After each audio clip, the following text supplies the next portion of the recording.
Je suis Alexandre, déjà. Et pour la petite histoire, il y a un mois, en fait, on a fait le PrestaShop Day à Paris. Et il y a quelqu'un de l'équipe qui a tweeté ça avec un clin d'œil, évidemment. Et quelqu'un a répondu Steve Jobs peut-être pas, et ça c'est certain. En revanche, Stéphane Emploie, pourquoi pas. Et j'ai trouvé ça très drôle. A priori, je suis le seul à l'avoir trouvé drôle, donc je suis encore plus seul. Frédéric m'a demandé de conclure cette journée par ma vision, ou notre vision chez PrestaShop sur les perspectives e-commerce. Et Asmad m'a demandé d'être synthétique. Donc je vais essayer d'être percutant. Alors c'est pas 3P. Je connaissais les 4P, mais je suis heureux d'avoir découvert les 3P de Charline ce soir. En fait, aujourd'hui, vous l'avez compris, on est en train de développer des expériences commerce. On a gommé le E, et je suis complètement en ligne avec Frédéric. Aujourd'hui, l'enjeu, c'est de savoir comment on fait du commerce dans un monde qui est en train de se digitaliser. Donc le premier sujet, c'est en fait de revenir aux bases du commerce.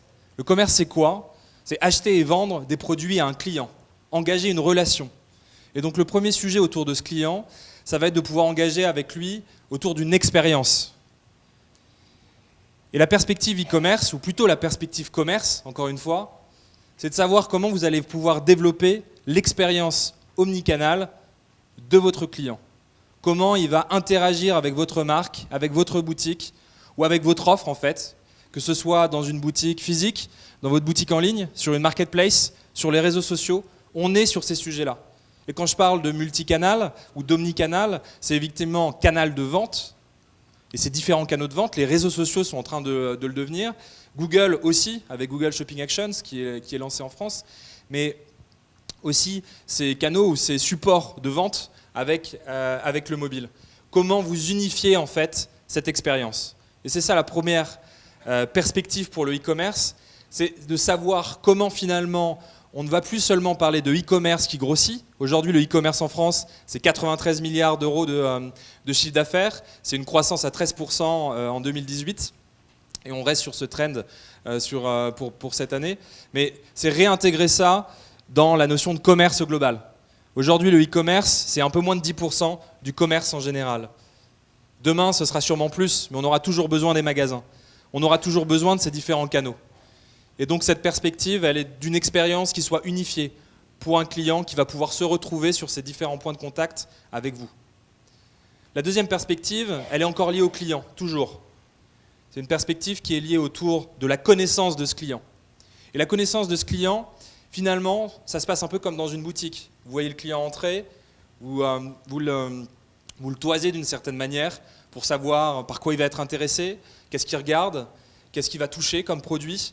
Finalement, en ligne, ça va être un peu la même chose. Sauf qu'on va pouvoir capter, enregistrer et analyser beaucoup plus de signaux. C'est ce qu'on appelle les données, la data. Et l'enjeu, c'est de savoir comment vous allez pouvoir la capter, la comprendre et l'activer. Et ça, je pense qu'il y a eu plein d'ateliers et de conférences autour de ce sujet aujourd'hui. Mais il y a vraiment un vrai sujet autour de la maîtrise de cette donnée, par vous. Le sujet des données maîtrisées par le e-commerçant, par le site, va être de plus en plus important. Aujourd'hui, vous l'avez vu, depuis l'année dernière, mai dernier, on a mis en place le RGPD. Il y a différentes directives au niveau européen et sûrement aussi au niveau français qui vont se développer. On parle d'e-privacy. Donc le sujet de capter la donnée par le site est d'autant plus important que vous allez être de plus en plus le seul à produire la donnée que vous allez pouvoir utiliser pour ensuite aller activer vos ventes et cibler vos clients. Puisque, comme vous le voyez, tous les fournisseurs de données vont avoir des données qui vont s'appauvrir de par cet environnement réglementaire. Et je pense que c'est pour le bien du consommateur, le bien de l'utilisateur en Europe. Et ça en vient à finalement le troisième pilier qui est fort pour une perspective e-commerce, c'est de savoir dans quel monde on a envie de vivre, ici en France et en Europe. Et aujourd'hui, et cette année ou ces années, on est en train de vivre un moment charnière. Un moment charnière d'un point de vue technologique et un moment charnière où l'Europe est à la fois le terrain et le champ de bataille entre les Américains et les Chinois, que ce soit d'un point de vue tech, et nous on en est les principaux acteurs et aussi spectateurs, ou d'un point de vue e-commerce. Et c'est surtout ça qui nous intéresse tous aujourd'hui.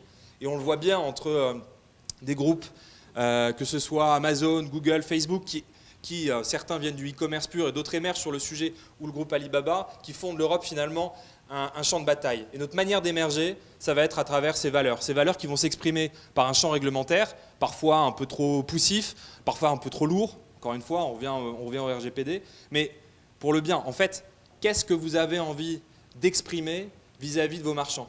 Dans quel champ vous avez envie de les intégrer? Ces valeurs, et c'est cette confiance. On a parlé de la confiance ou de la réassurance autour du e-commerce. Ça, maintenant, c'est le passé. Ça fait partie des éléments clés que vous devez maîtriser. Mais demain, le sujet, ça va être de savoir comment vous interagissez avec vos clients, comment vous les attirez sur une logique communautaire, sur une logique affinitaire, parce qu'ils vont se ressentir proches de vos produits, certes, de votre offre, mais ils vont demander plus que ça. Ils vont vous demander de pouvoir exprimer vos valeurs et votre mission. Qu'est-ce que vous avez envie de leur dire à ces clients? Aujourd'hui, vous avez des entreprises qui émergent et qui deviennent d'une certaine manière des géants grâce à ça. Vous connaissez sûrement l'acteur français Back Market. Leur mission, c'est de ressusciter des produits électroniques. Ou plus simplement, de remettre en vente des smartphones qui ont déjà été utilisés et qui sont reconditionnés. On est d'une certaine manière sur un sujet de valeur ici, puisqu'ils ont réussi à craquer un marché en proposant une solution qui finalement est écologique. On va réutiliser des produits. Vous avez aussi un acteur d'Europe de l'Est qui s'appelle Vinted, que vous utilisez peut-être, qui fait 1,4 milliard de volume d'affaires sur son site, qui a une croissance à 3 chiffres tous les ans, et qui est aussi sur ce sujet finalement de l'économie circulaire et de réutiliser des produits. Donc pour moi, la perspective e-commerce, en fait, pour répondre à ta question, c'est de savoir comment vous avez envie de vous intégrer dans ce monde numérique à travers votre commerce. Revenir sur les fondamentaux. Le commerce, c'est finalement proposer une expérience à votre client en lien avec l'omnicanalité. Et quand je parle d'omnicanalité, évidemment, vous l'avez compris, ce n'est pas seulement les boutiques, c'est aussi les marketplaces, les réseaux sociaux, etc. Une expérience, la connaissance de vos clients, et là, la data va être clé. Et enfin, ce sujet autour de la confiance. Et pour gagner la confiance, il y a un sujet de valeur, de cohérence dans le temps aussi qui va être de plus en plus important, puisque finalement, si on en revient au commerce, c'est aussi que le e-commerce devient quelque chose qui appartient au passé et qui fait partie des canaux actuels de vente. On n'est plus sur un sujet d'innovation disruptive, on est sur un sujet désormais qui fait partie du quotidien de vos clients. Et il va falloir aussi se comporter comme une industrie qui devient de plus en plus mature et donc accompagner ses clients aussi sur ces différents sujets. Merci beaucoup, j'espère que vous avez passé une bonne journée avec nous tous. J'aimerais remercier Frédéric et toute l'équipe de la CCI, Mathieu, Léa, Seb, Brice et toute l'équipe au MyWeb. C'est grâce à vous deux qu'on est là, grâce à vous tous. Et remercier l'équipe PrestaShop, Asman, Simon qui ont organisé l'événement. Un tonnerre d'applaudissements pour eux.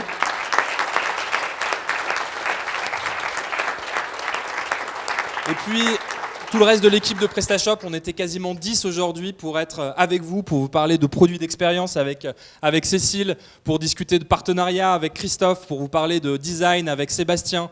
On avait aussi 2 développeurs, Michael, Jonathan. On avait notre développeur advocate, Antoine. J'espère que je n'oublie personne. Et moi-même, qui vous remercie, vous, toute notre communauté, en fait. Les marchands. Et là, vous en avez 3 beaux. Top. J'accorde. Et ces marchands, ils sont là, et je pense que Dimitri l'a très bien exprimé. Ils arrivent à grandir grâce à vous tous, un écosystème, une communauté qui est riche, avec des marchands, des agences, des développeurs. Et nous, on est encore une fois très fiers de pouvoir être le catalyseur de votre croissance et de votre créativité. Merci à tous et bon appétit.